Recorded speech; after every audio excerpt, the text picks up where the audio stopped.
हाँ जी प्यारे बच्चों, तो आज के इस वीडियो लेक्चर में हम लोग क्लास 10th का मैथ जिसका चैप्टर नंबर 3 है, एक्सरसाइज 3.1। इसके बच्चे हम लोगों ने पिछले वीडियो लेक्चर में 3.1 का क्वेश्चन नंबर 3 तक हमने किया था।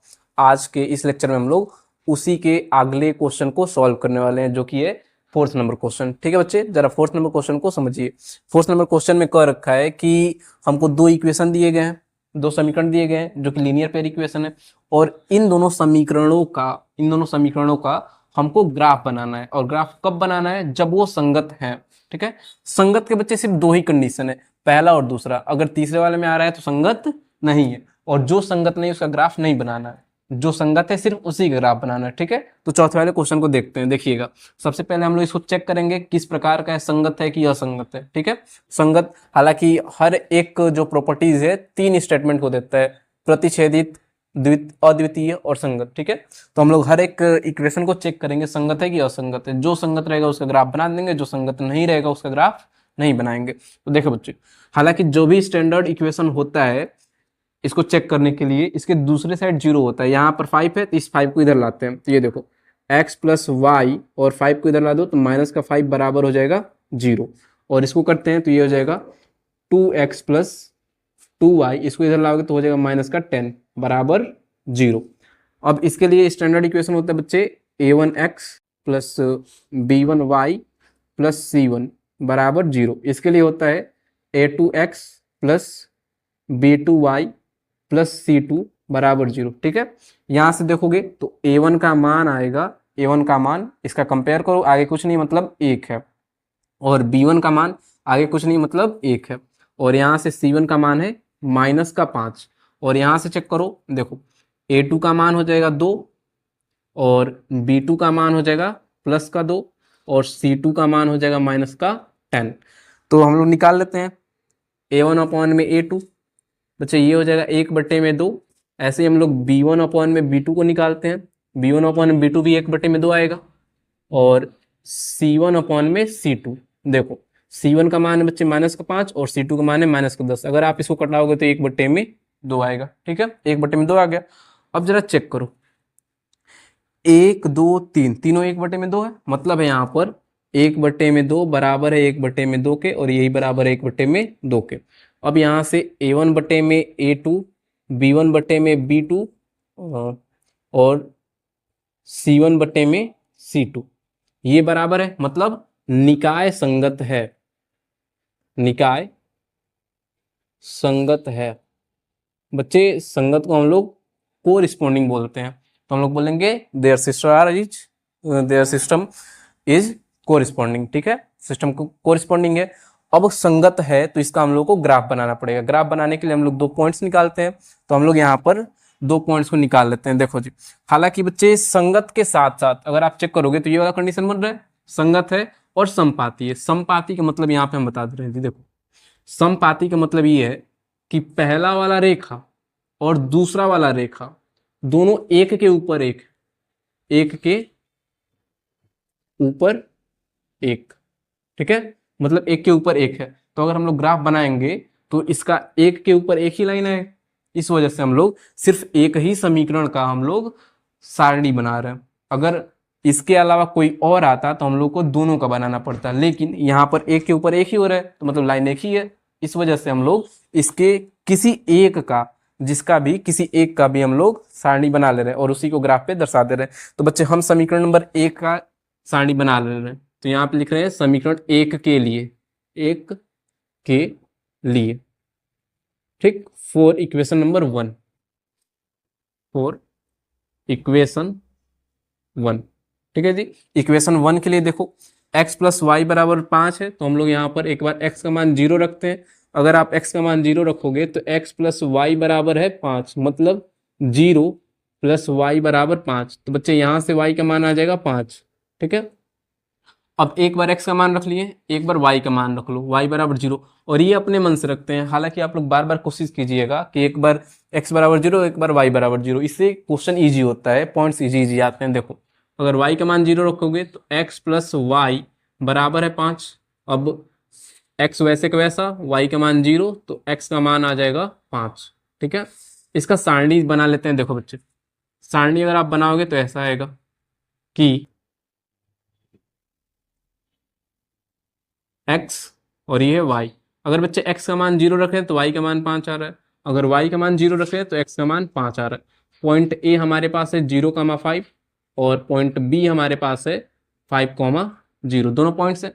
अब इसको हमको ग्राफ पे दर्शाना है, तो ग्राफ पे दर्शाने के लिए हम लोग ग्राफ को बना लेते हैं। देखो दोनों पॉइंट्स हमारे, दोनों जो पॉइंट्स है वह प्रथम चतुर्थांश में, तो हम उसी के हिसाब से ले रहे हैं, इसको ऐसे बना दे रहे हैं। ठीक है, ये हो गया ग्राफ, ये हो गया x और इधर होता है x डैश और ये है y, सॉरी y डैश और ऊपर होता है y। ठीक है, ये होता है हम लोग का मूल बिंदु जो कि 0,0 होता है। इसके इधर अब जाओगे तो आप लोग प्लस वाली, मतलब 1 2 3 4 5 6 7 8, और इसके ऊपर जाओगे तो 1 2 3 4 5 6 7। अब ग्राफ तो आप लोगों ने पढ़ रखा है 9 पे, और हमने इसको दूसरे दूसरे चैप्टर में बहुत अच्छे से एक्सप्लेन किया है। ठीक है, तो जिस किसी को अगर ग्राफ नहीं आता हो वो दूसरे चैप्टर का वीडियो देख लेगा। ठीक है जी, देखो अब अगर इसके इधर हम लोग आएंगे तो माइनस आएगा, -1 -2 और ये है -3। नीचे आएंगे -1 -2 -3। अब बच्चे हम लोग का पॉइंट है 0,5। 0,5 मतलब पहला वाला x होता है। कभी आप किसी भी पॉइंट को लिख रहे हो, मान लो हम कोई पॉइंट P लिख रहे हैं तो पहला x और दूसरा y होता है। मतलब x अक्ष पे हमको 0 चलना है, x अक्ष पे 0 चलना है, तो 0 तो यही है, 0 हो गया। अब y अक्ष पे हमको चलना है 5, तो y अक्ष पे 5 चल लो, ये हो गया पॉइंट A। पॉइंट A है बच्चे 0,5, पॉइंट A को दर्शा लिए। अब हम लोग पॉइंट B को दर्शाते हैं। पॉइंट B को चेक करोगे, x अक्ष पे 5 जाना है, प्लस का 5, तो इधर जाओगे तो प्लस का 5 आएगा, ये हो गया 5। 5 का दाम हमने x अक्ष पे चल लिया। y अक्ष पे देखो, y अक्ष पे 0 है तो 0 यहीं पे होगा, मतलब पॉइंट नंबर B यहाँ पर है, ये है 5,0। अब इन दोनों को एक साथ मिला दो। अगर इन दोनों को हम लोग एक साथ मिलाते हैं तो ये देखो इस तरीके का लाइन बनेगा। आप लोग स्क्वायर से बनाओगे तो सही हो जाएगा।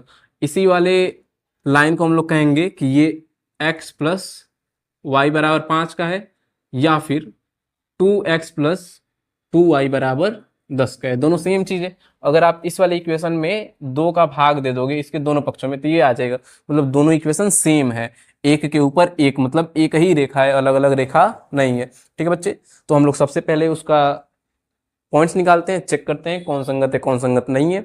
जो भी संगत है, अगर ये वाला कंडीशन बनता है संपाती का, तो हमको सिर्फ एक ही इक्वेशन, किसी एक का आप लोग इक्वेशन का सारणी बना लीजिए। सारणी बनाने के बाद उसको ग्राफ पे दर्शा लेंगे, यही हम लोग का आंसर हो जाएगा। ठीक है, अगर ये वाला कंडीशन बनेगा, क्योंकि संगत तो 2 ही लोगों में आएगा, या तो पहले में आए या फिर दूसरे में, तीसरे में तो असंगत होता है। अगर इन दोनों में से कोई एक आ रहा है, अगर संपाती वाला कंडीशन हो रहा है तो सिर्फ किसी एक का हमको बनाना है सारणी और उसको ग्राफ पे दर्शा देना है। अगर पहला वाला प्रतिच्छेदित होगा तब हम लोग दोनों को बनाएंगे। ठीक है, तो आप लोग इसको नोट कर लीजिए, उसके बाद हम लोग अगला क्वेश्चन करते हैं जी।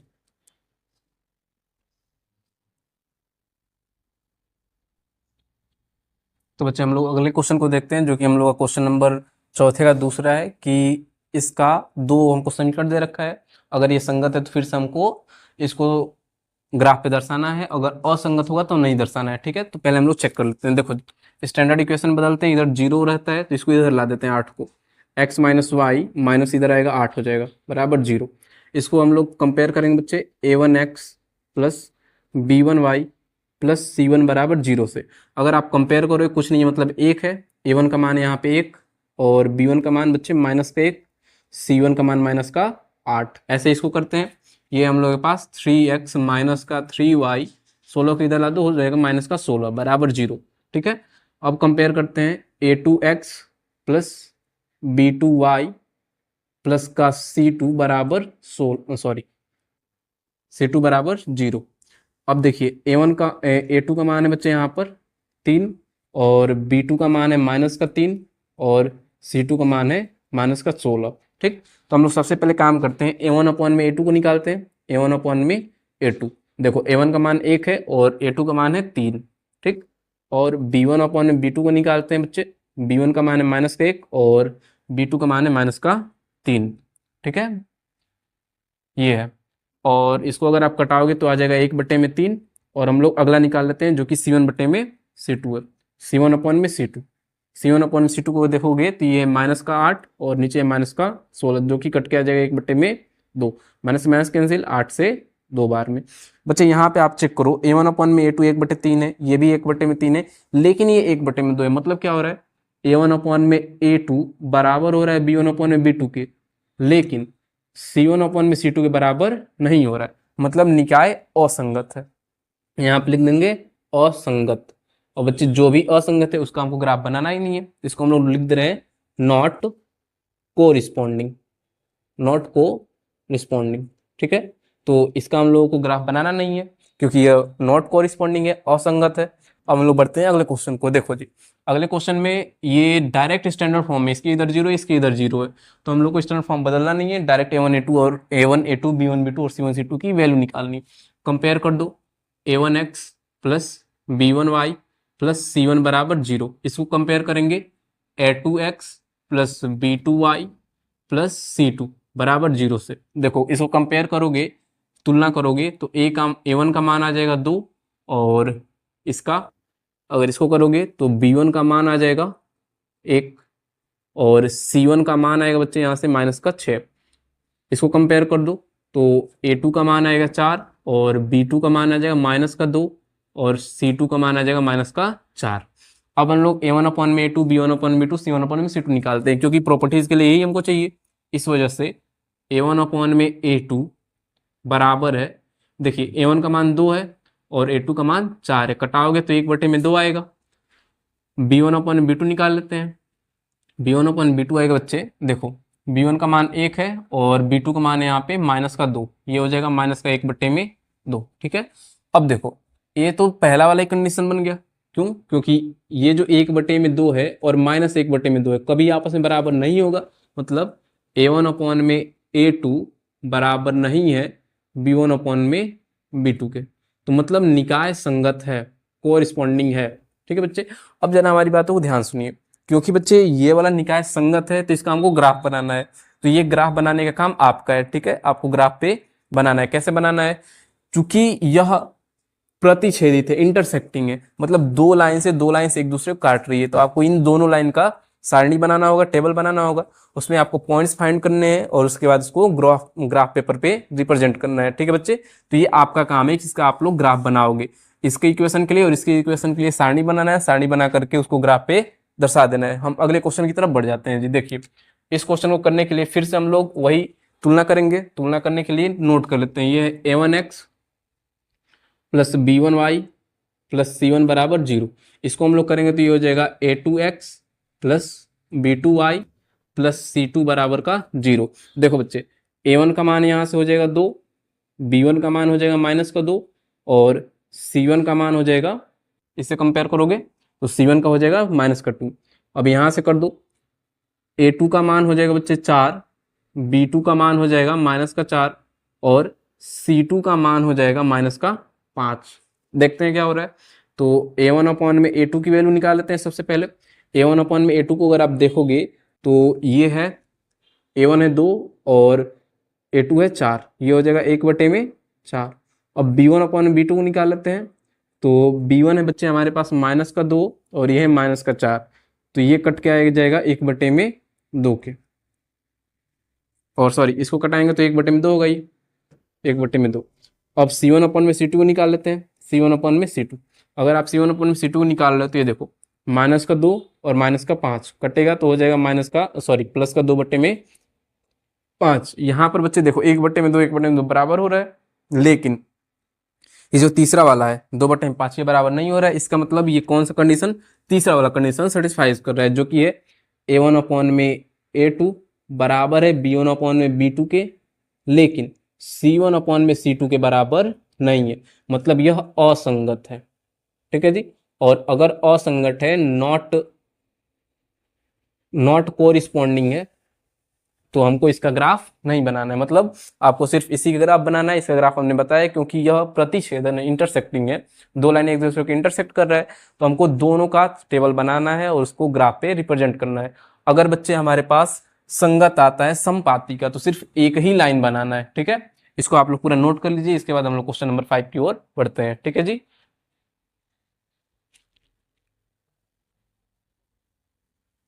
तो बच्चे हम लोग अपने अगले क्वेश्चन की तरफ, जो कि क्वेश्चन नंबर 5 है, उसको सॉल्व करते हैं। सुनिएगा पहले, इस क्वेश्चन में कह रखा है कि एक हमारे पास बाघ है जिसकी लंबाई चौड़ाई से 4 मीटर अधिक है, ठीक है, तथा इसका अर्ध परिमाप दिया हुआ है। हमको उसी की सहायता से इसके विमाएँ को ज्ञात करना। विमा मतलब इसकी लेंथ कितनी है, उसकी ब्रेथ कितनी है, ठीक है जी। तो सॉल्व करना स्टार्ट करते हैं। देखो सबसे पहले हम लोग इसकी लंबाई और चौड़ाई को लेट कर मान ले रहे हैं, तो हम लोग यहाँ पे लिखेंगे माना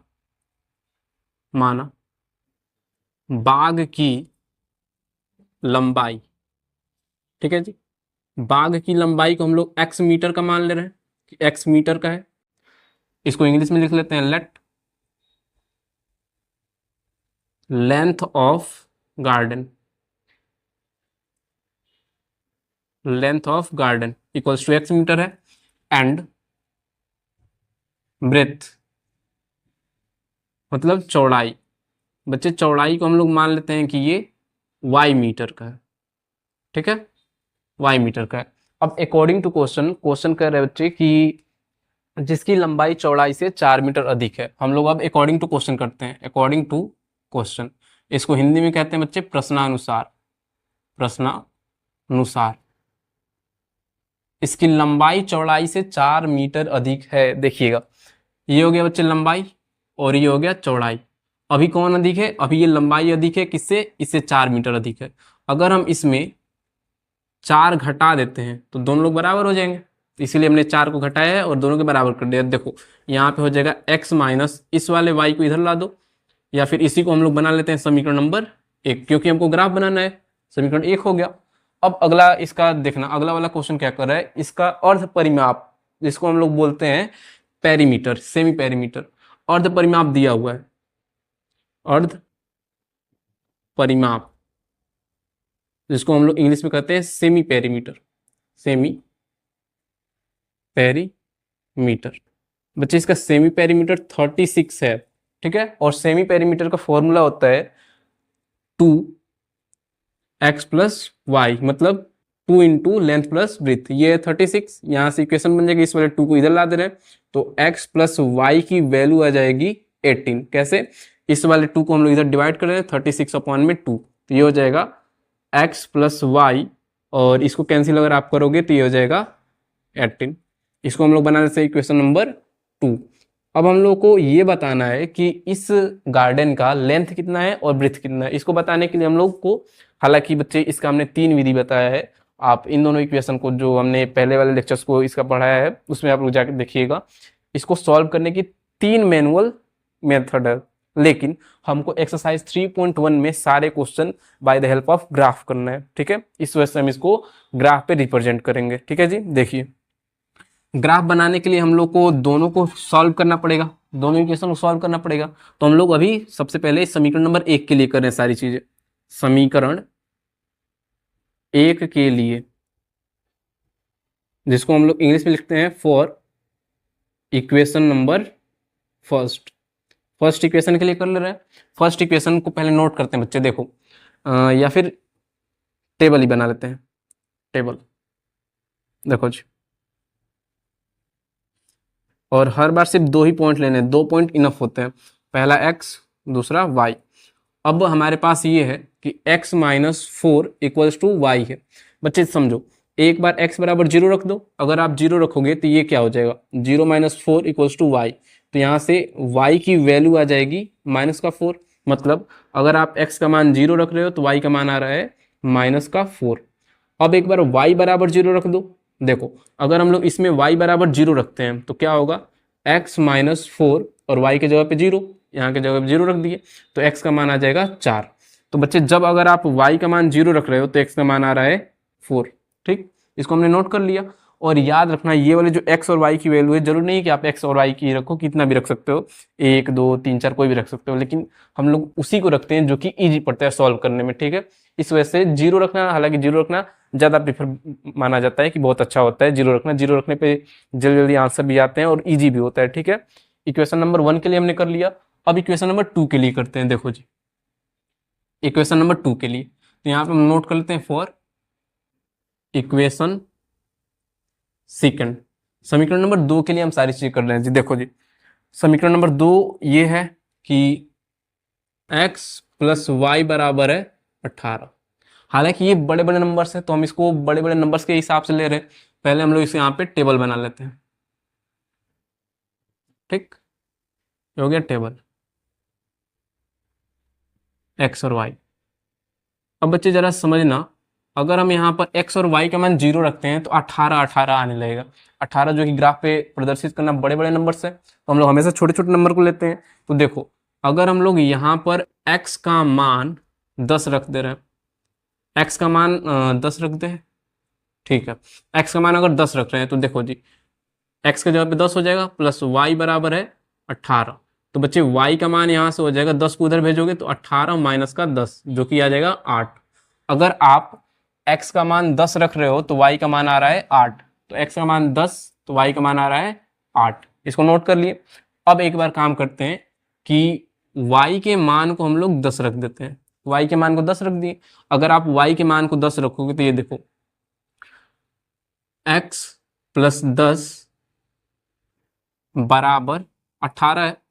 अगर आप x का मान निकालना चाहते हो तो x बराबर इस वाले 10 को उधर भेजना पड़ेगा, 18 माइनस का 10 जो कि हो जाएगा 8। मतलब अगर आप y का मान 10 ले रहे हो, y का मान 10 ले रहे हो तो x का मान आ रहा है हमारे पास 8। ठीक है जी। अब यहाँ पर 4 पॉइंट्स बन रहे हैं। अब हम चारों पॉइंट्स को यहाँ पे नोट कर दे रहे हैं। देखिए, चारों पॉइंट्स को यहाँ पे नोट कर दे रहे हैं। पॉइंट ए हम लोग का यहाँ से मिलेगा, पॉइंट ए जो कि है 0,-4, 0,-4। पॉइंट बी यहीं पर है जो कि है 4,0, और पॉइंट सी हम लोग यहाँ से लेंगे। पॉइंट सी को अगर आप देख रहे हो तो ये है 10,8, और पॉइंट डी ये हम लोग के पास 8,10। ठीक है बच्चे, ये दोनों जो है फर्स्ट के लिए, फर्स्ट इक्वेशन के लिए, और ये दोनों जो है सेकेंड इक्वेशन के लिए। अब इन्हीं दोनों को हमको ग्राफ पर रिप्रेजेंट करना है, जहां पर एक दूसरे को इंटरसेक्ट करेगा वही इसका सोल्यूशन हो जाएगा। तो हम लोग यहाँ पे ग्राफ बनाते हैं। ग्राफ बनाने के लिए सबसे पहले आप लोग चेक करो, देखो यह x, सारी वैल्यू x पे पॉजिटिव आ रही है, सारी वैल्यू x पे पॉजिटिव आ रही है, तो हम लोग सारी की सारी वैल्यू x को पॉजिटिव पर ही लेंगे। ठीक है जी, x को सारी वैल्यू पॉजिटिव पर ही लेंगे। और ये है y, y पर सिर्फ एक माइनस हो रहा है, वो भी माइनस का 4 हो रहा है, और बाकी सारे 0 0 मतलब 10 तक जा रहा है। तो हम इसको ऐसे बना लेते हैं। देखो जी, y पे हमको एक निगेटिव जाना है, हो गया, और इसको इस तरीके से लेते हैं। देखो जी,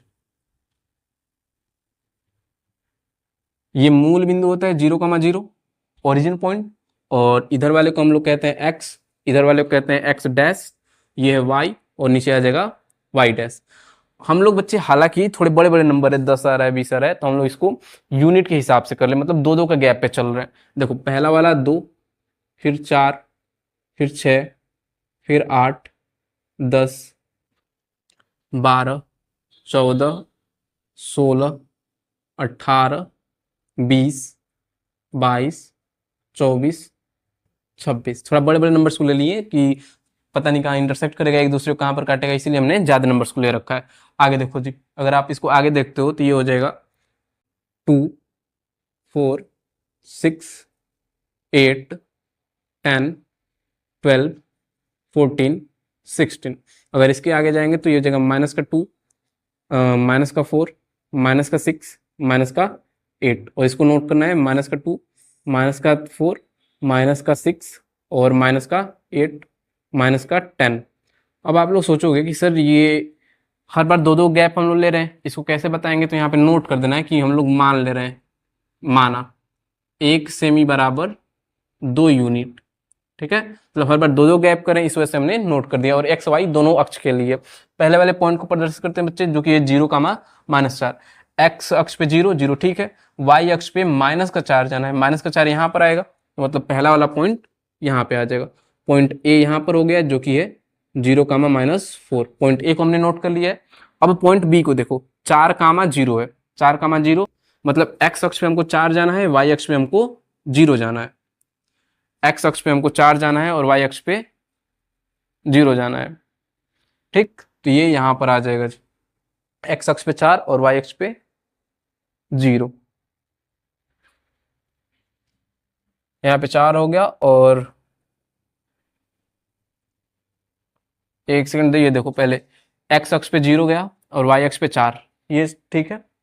अब अगला वाला है कि हम लोग अगला वाला है कि y अक्ष पे 0 जाए, तो y अक्ष पे 0, सॉरी x अक्ष पे 4 जाना है ना, x अक्ष पे 4, तो x अक्ष पे हम लोग 4 चले गए ये, और y अक्ष पे 0, तो ये हम लोग का पॉइंट B हो गया। यहाँ पर पॉइंट B जो है बच्चे 4,0, 4,0 है, ये हो गया, ठीक, ये वाला हो गया। अगला वाला देखो 10,8, 10,8, मतलब x अक्ष पे हमको 10 जाना है और y अक्ष पे हमको 8 जाना है, तो ये लगभग यहाँ पे आएगा जी, 10 और 8 लगभग यहाँ पे आएगा, ठीक है। और दूसरा वाला पॉइंट अगर आप देखोगे तो 8,10, मतलब इस पे 8 जाना है और उस पे 10 जाना है, तो 8 ये हुआ, 8 ये हुआ, x अक्ष पे 8 और y अक्ष पे 10, तो ये लगभग यहाँ पर जाएगा जी। अब इन दोनों को जरा मिलाओ, अगर आप इन दोनों को मिलाओगे ऐसे ऐसे, तो ये इस प्रकार से कहीं एक दूसरे को काटेंगे, और जहां पर काटेंगे, जहां पर काट रहे हैं, हमारे हिसाब से लगभग लगभग ये बच्चे आपको इस पॉइंट पे काटेंगे, और ये जो पॉइंट है 20,16। हालांकि हमने ये जो गैप है इधर उधर ले लिया है, अगर आप ग्राफ पे रिप्रेजेंट करोगे जो कि आपके पास स्केल होगा प्रॉपर, वहां पे अगर आप इसको डिनोट करें तो 20,16 पर ही एक दूसरे को काटेंगे, ठीक है जी। 20,16 पे लगभग ये वाला जो पॉइंट है यहाँ पर आएगा, क्योंकि हमने ये जो लेंथ लिया है ये थोड़ा छोटा बड़ा हो गया, इस वजह से ऐसा हो रहा है। हालांकि एक दूसरे को काटेगा 20,16 पे, ठीक है। 20,16 पे काट रहा है, इसका मतलब है कि x जो कि लंबाई है, मतलब बाघ की लंबाई, बाघ की लंबाई ये है x जो कि है 20 मीटर, और बाघ की चौड़ाई, चौड़ाई ये हम लोगों का 16 मीटर जो कि y है, इतना मीटर जी। तो आंसर क्या हो जाएगा, बाघ की लंबाई 20 मीटर और चौड़ाई 16 मीटर। फिर से समझ लो, देखो बच्चे यहाँ पर जो हमने ग्राफ दर्शाया है इसका जो पॉइंट से छोटा बड़ा हो गया, इस वजह से ये इधर इंटरसेक्ट कर रहा है। अगर आप लोग इसको ग्राफ पे प्रॉपरली करोगे तो ये यहाँ पे आ जाएगा, ठीक है जी। अब हम लोग अगला क्वेश्चन सॉल्व करते हैं। हाँ जी बच्चों, तो हम लोग बढ़ते हैं अपने अगले क्वेश्चन की ओर, जो कि क्वेश्चन नंबर 6 है। बच्चे क्वेश्चन नंबर 6 में हमको क्वेश्चन दिया है कि एक हमारे पास समीकरण है और इसी के अगेंस्ट, हालांकि लीनियर पेयर इक्वेशन में 2 इक्वेशन होते हैं, तो हमको उसका एक इक्वेशन दे रखा है और दूसरा इक्वेशन हमको फाइंड करना है। दूसरा इक्वेशन कैसे फाइंड करना है उसको समझिए। दूसरा इक्वेशन कुछ इस तरीके का फाइंड करना है कि वो हम लोगों का प्रतिच्छेदित हो जाए, और प्रतिच्छेदित के लिए कंडीशन होता है, हालांकि 3 चीजें दी है, प्रतिच्छेदित, समांतर और समपाती, और तीनों के लिए हम लोग कंडीशन को नोट कर रखा है। प्रतिच्छेदन के लिए ये कंडीशन होता है, समांतर के लिए ये कंडीशन होता है, और समपाती के लिए ये कंडीशन होता है। हमको इन्हीं तीनों के लिए इसका दूसरा इक्वेशन फाइंड करना है। देखो बच्चे, पहला इक्वेशन तो हमको मालूम है कि 2x + 3y - 8 = 0 है, पहला मालूम है। दूसरा हमको फाइंड करना है। अगर बच्चे सोचो हमको a1/a2 और b1/b2 को बराबर नहीं करना है, तो हम लोग कर क्या सकते हैं, अपने मन से दूसरा वाला ले सकते हैं, कोई भी नंबर ले सकते हैं, नंबर अपने मन से हम लोग ले सकते हैं दूसरा इक्वेशन बनाने के लिए। जैसे दूसरा इक्वेशन इसी तरीके का होगा, और उसका हम लोग को यहाँ पे कुछ और, यहाँ पर कुछ और अपने मन से लिख लेना है। जैसे हम लिख रहे हैं समझिएगा, जैसे हम यहाँ पे लिख रहे हैं 5x + 9y + का 10 = 0। अगर अब आप चेक करो तो यहाँ पर a1/a2, a1/a2 हम लोग का आ जाएगा 2/5, और b1/b2 अगर हम लोग निकालते हैं तो ये आ जाएगा 3/9, जो कि ये दोनों कभी भी आपस में बराबर नहीं होंगे। तो इस वजह से ये जो समीकरण है इसका एक पेयर हो जाएगा, इस वाले के लिए एक पेयर होगा, और ये पेयर कैसा होगा कि यह प्रतिच्छेदन के लिए होगा, ठीक है जी। पहला वाला ऐसे करना है, और हो सकता है आप लोग यहाँ पर अलग अलग नंबर ले सकते हैं, ठीक है, अलग अलग।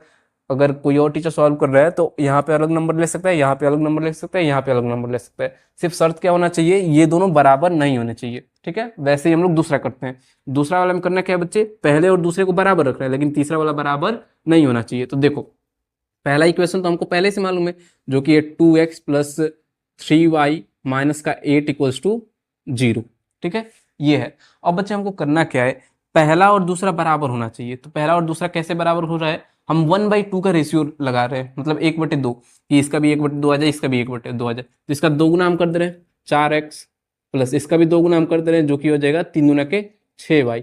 लेकिन इसको कुछ अलग हम लग दे रहे हैं, यहाँ पे लग दे रहे हैं 5 = 0। अब आप चेक करो, a1/a2, a1/a2 बच जाएगा 2/4, जो कि हो जाएगा कट के 1/2। और ऐसे ही अगर हम लोग b1/b2 को निकालते हैं तो b1/(b2) करोगे 3/6, जो कि कट के आएगा 1/2, दोनों बराबर हो गया।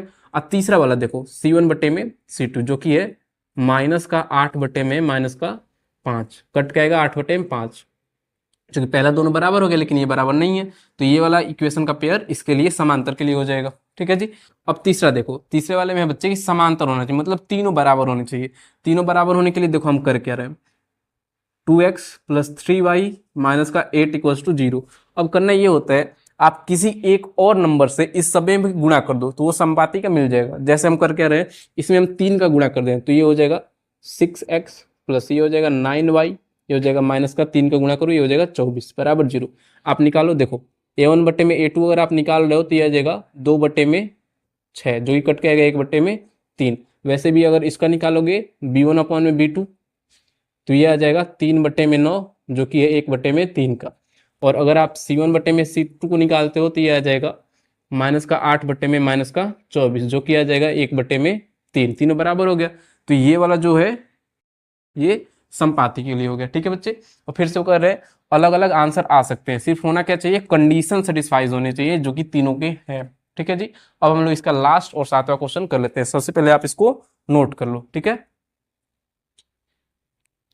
तो बच्चे इसका अगला और 7वां क्वेश्चन है कि हमको दो समीकरण दिए हुए हैं, दो इक्वेशन दिए हुए हैं, पहला इक्वेशन और दूसरा इक्वेशन। बच्चे इन दोनों इक्वेशन से हमको एक ग्राफ बनाना है, और ग्राफ के बाद जब हम लोग ग्राफ बनाएंगे तो वहां पर एक ट्राइंगल बनेगा। क्यों? क्योंकि इसने क्वेश्चन में बोल रखा है कि इससे घिरे हुए जो एक त्रिभुज है, जो इसका ट्राइंगल है, उसको हम लोग को शेडेड करना है, मतलब छायांकित करना है। ठीक है, तो सबसे पहले हम इन दोनों को ग्राफ पे दर्शाएंगे, और ग्राफ पे दर्शाने के बाद जो भी हमारे पास शेप बनेगा ट्राइंगल का, हालांकि इसने ट्राइंगल बोला है क्वेश्चन में, तो ट्राइंगल का ही शेप बनेगा। ट्राइंगल के शेप को हम लोग को छायांकित कर देना है। ठीक है, तो सबसे पहले हम लोग इसको सारणी बना लेते हैं। तो हम लोग समीकरण 1 के लिए सारणी बनाते हैं। देखो, हम लोग अगर यहाँ पर सारणी बनाना चाहें तो एक सारणी पहले ड्रॉ कर लेते हैं, टेबल हम लोग ड्रॉ कर लेते हैं जी। ठीक, और हम बहुत छोटे छोटे नंबर्स को लेना चाहेंगे जी। देखो, यहाँ पे बच्चे x और ये है y। ठीक है, अगर हम लोग इसमें x का मान 0 रखते हैं, अगर आप x का मान 0 रखोगे तो ये देखो क्या हो जाएगा, 0 माइनस का y अब प्लस का 1 बराबर 0। तो माइनस का y बराबर हो जाएगा माइनस का 1, तो यहाँ से y का मान आएगा 1, माइनस से माइनस कट जाएगा ये दोनों। तो जब आप x बराबर 0 रख रहे हैं तो y का मान आ रहा है 1। वैसे ही अगर आप y का मान 0 रखते हैं, इसमें y का मान 0, तो देखो बच्चे ये है x माइनस वाई, वाई का मतलब 0, अब प्लस का 1 बराबर हो जाएगा 0। अगर हम इसको आगे हल करते हैं तो x और इस वाले 1 को इधर भेज दो तो माइनस का 1, मतलब y का मान जब 0 रख रहे हो तो x का मान आ रहा है माइनस का 1। ठीक है जी, ये हो गया।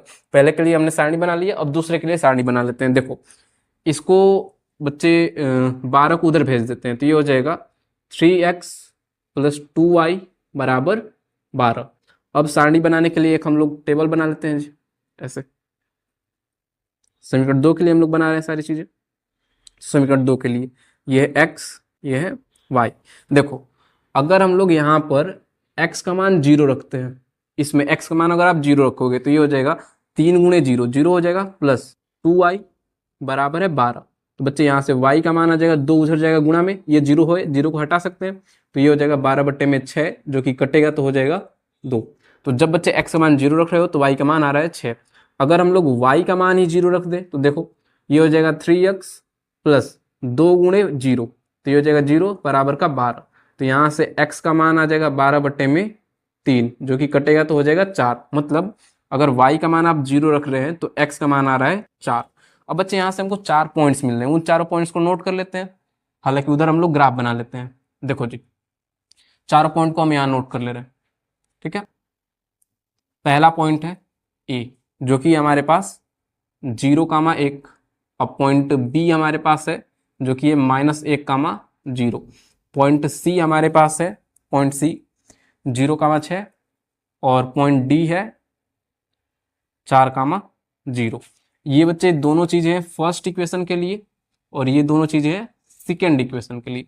अब इन्हीं दोनों को हमको ग्राफ पे दर्शाना है, तो ग्राफ पे हम लोग दर्शा लेते हैं। वही बात है, ग्राफ पे दर्शाने के लिए हम लोग चेक करेंगे, x की बड़ी वैल्यू हमारे पास 4 है और y की बड़ी वैल्यू 6 है, तो मतलब 6 प्लस का है, माइनस का है नहीं, तो नीचे से कोई मतलब नहीं है। तो हम इसको कुछ इस प्रकार से बना लेते हैं जी। देखो,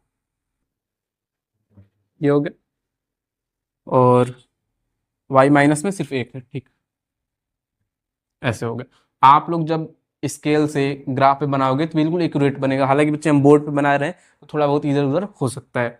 ये हम लोग का x और ये हम लोग का x डैश, ऊपर हो जाएगा y और नीचे है y डैश, और ये हम लोग का 0,0 जो कि मूल बिंदु होता है। इसके उधर हम लोग पॉइंट्स लेंगे 1 2 3 4 5 6 7 8 9, इतना इनफ है। हालांकि इसके लार्ज जो नंबर है उससे हमने पढ़ा ले रखा है। अब ऊपर की तरफ बढ़ते हैं, 1 2 3 4 5 6 7 8, इसके उधर आएंगे तो -1 -2 -3, इसके इधर -1 -2 -3।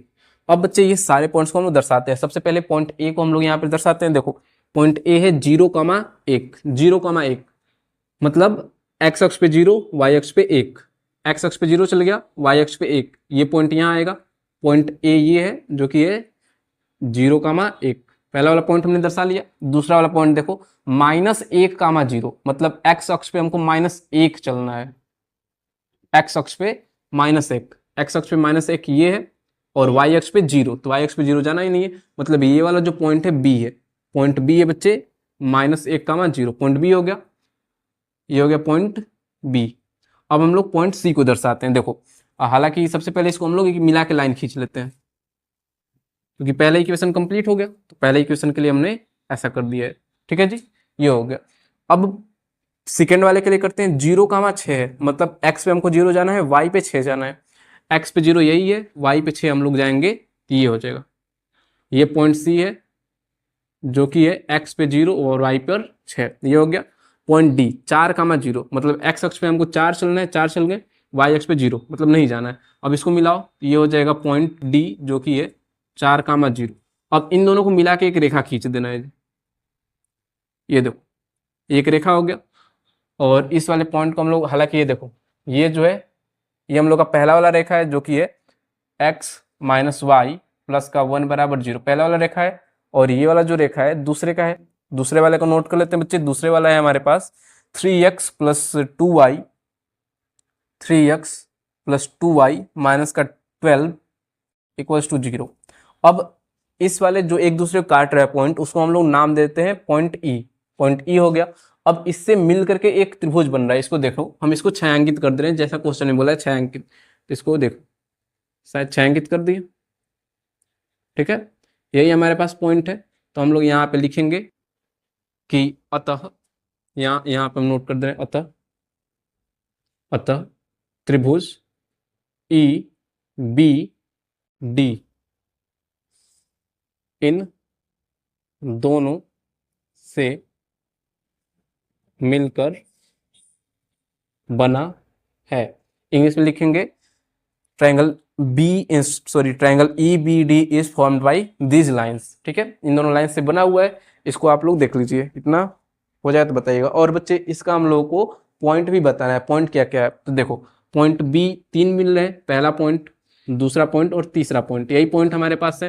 तो पहला वाला पॉइंट है बच्चे -1,0 जो कि पॉइंट बी का है, और ये पॉइंट डी हमारे पास है जो कि है 4,0, और ये वाला जो इंटरसेक्टिंग पॉइंट है, एक दूसरे को जहाँ इंटरसेक्ट कर रहा है, वो है देखो 2,3 है। तो हम, हालांकि जब आप इक्वेट करोगे स्केल से और ग्राफ पे तो बिल्कुल इक्वेट बनेगा। तो ये जो कटान बिंदु है जो ई है, ये 2,3 हम लोग का पूरा आंसर हो गया। एक बार फिर से हम इस क्वेश्चन को एक्सप्लेन कर देते हैं, समझिएगा। क्वेश्चन नंबर 7 में बोल रखा है कि दो हमारे पास लाइन दिए हुए हैं, पहला लाइन और दूसरा लाइन। इन दोनों लाइन को करना क्या है बच्चे, ग्राफ पे रिप्रेजेंट करना है। ठीक है, तो हम इन दोनों को ग्राफ पे रिप्रेजेंट के लिए टेबल बनाए, टेबल बना के ग्राफ पे रिप्रेजेंट किए। और इसने बोला था ग्राफ पे रिप्रेजेंट करने के बाद जो भी इससे ट्राइंगल बन रहा है उसको हम लोग को छायांकित करना है, शेडेड करना है। तो हमने शेडेड कर दिया। साथ ही साथ इसके जो एंड पॉइंट्स हैं, जो इसके बिंदु है बाहरी, उसको हमको नोट करना है कि वो बिंदु के निर्देशांक क्या है, कोऑर्डिनेट भी उसके नोट करने हैं। तो हमने उसके कोऑर्डिनेट को भी नोट कर लिया है। ठीक है, इस प्रकार से ये एक्सरसाइज 3.1 कंप्लीट होता है, इसके सारे क्वेश्चन कंप्लीट हो जाते हैं। ठीक है, और फिर से बच्चे वही बात, अगर जो बच्चे हमारे इस चैनल पे नए हैं, इस चैनल को सब्सक्राइब कर लें और अपने दोस्तों के साथ शेयर कर दें। ठीक है, और बाकी मिलते हैं इसके अगले लेक्चर में, जो कि अगला लेक्चर 3.2 होगा। ठीक है जी, थैंक यू।